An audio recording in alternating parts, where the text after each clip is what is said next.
Hi, ఎలా ఉన్నారండి? అందరూ బాగున్నారా? మన ఛానల్కి స్వాగతం, సుస్వాగతం. ఇప్పుడు మనం తెలుసుకోబోయే ముఖ్యమైన విషయం ఏమిటంటే జీబీఎస్ వైరస్ గురించి మనం ఇప్పుడు తెలుసుకుందాం. అసలు జీబీఎస్ అంటే ఏమిటి? అది ఎలా వస్తుంది?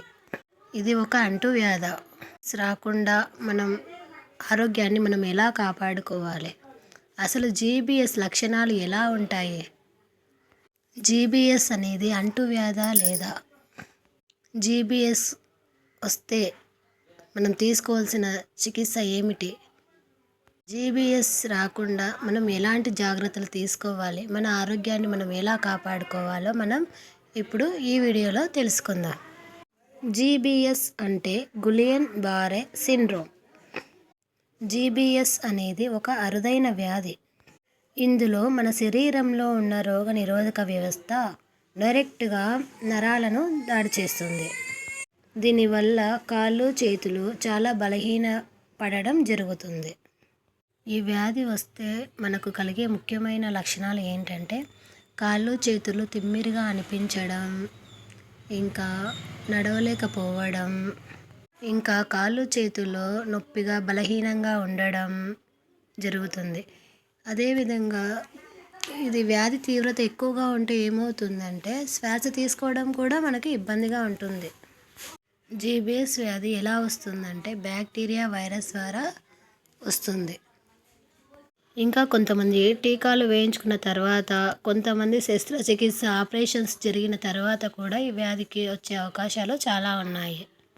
ఈ వ్యాధి వచ్చిన తర్వాత వెంటనే గవర్నమెంట్ హాస్పిటల్లో చేయడం వల్ల వాళ్ళు సరైన చికిత్సను అందిస్తారు.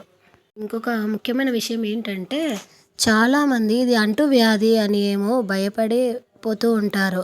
కానీ ఇది అంటువ్యాధి కాదు. ఇది వైరస్ బ్యాక్టీరియా ద్వారా మాత్రమే సంక్రమిస్తుంది. ఈ జీబీఎస్ అనే వ్యాధి ఎక్కువ కలుషిత ఆహారము, కలుషిత నీరు తాగడం వల్ల వస్తుంది. వీలైనంత వరకు జంక్ ఫుడ్కి దూరంగా ఉండండి. కాచి చల్లార్చిన నీటిని మాత్రమే తాగండి. మన ఆరోగ్యం మన చేతుల్లోనే ఉంటుంది.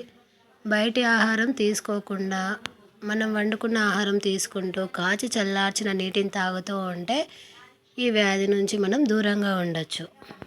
ఇప్పుడు జీబీఎస్ గురించి మనం పూర్తిగా తెలుసుకున్నాం కదా.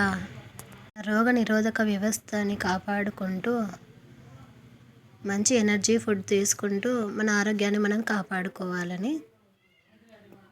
ఫ్రెండ్స్, ఈ వీడియోలో మనం తెలుసుకున్నాం కదా జీబీఎస్ వైరస్ అంటే ఏమిటి, అది రాకుండా మనం ఎలాంటి జాగ్రత్తలు తీసుకోవాలి అనేది.